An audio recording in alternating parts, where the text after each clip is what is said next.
Ang programang ito ay rated SPG. Striktong patnubay at gabay ng magulang ang kailangan. Maaaring may masiselang tema, lengguwahe, karahasan, sexual, horror o droga na hindi angkop sa mga bata. Dahil sa nakuha nga nito ni Giselle kay Moira ang SPA na kung saan talagang matindi ang kanilang labanan. Dito na nga nanghingi ng tawad si Moira sa kay Giselle na kung saan talagang prosigido na si Giselle na mabawi sa kanya ang Apex. Dito na nga pinag-uusapan nila ni Giselle at ni Don Pepe talagang babawiin na sa kanya at hindi na hahayaan pang siya ang magpatakbo nito. Dito na nga sinabi ni Chang Susan kay Lynette kung saan balita-balita na pinalabas pala ito ni Dr. Carlos Benitez ang kanyang apo na si Annalyn na kung saan dito na ikinagulat ni Lynette ang mga nangyayari. Lalong-lalo na itong si Annalyn na kung saan hindi lang first time na nangyari sa kanya na kung saan sa Apex Medical Center na ginawa ito sa kanya ni Moira.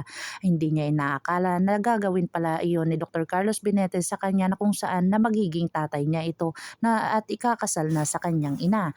Dito na nga nagtataka itong si Annalyn at tsaka si Dr. Lyndon sa mga ginagawa ni Dr. Carlos Benitez na pinahiya siya dito sa maraming tao, lalong-lalo na doon sa operasyon na kung saan pinalabas siya sa OR. Dito na nga kinompronta ni Lynette itong si Dr. Carlos Benitez na kung saan hindi nga nakapagsalita ito dahil totoo nga ang mga sinasabi nito.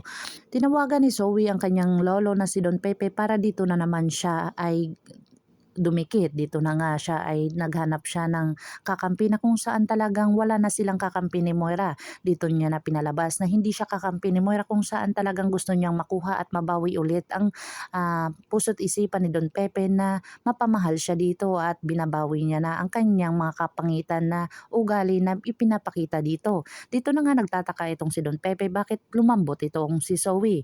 Dito na nga ipinagbigyan ni Don Pepe na makausap at makasama itong kanyang apo na si Zoe kung saan magbabago na daw ito. Abangan natin ang mga susunod pa na episode na ito, ang abot kamay na pangarap. If you like my story, please like, share, and subscribe para ma-update po kayo sa mga susunod pa. Yun lamang po at maraming salamat.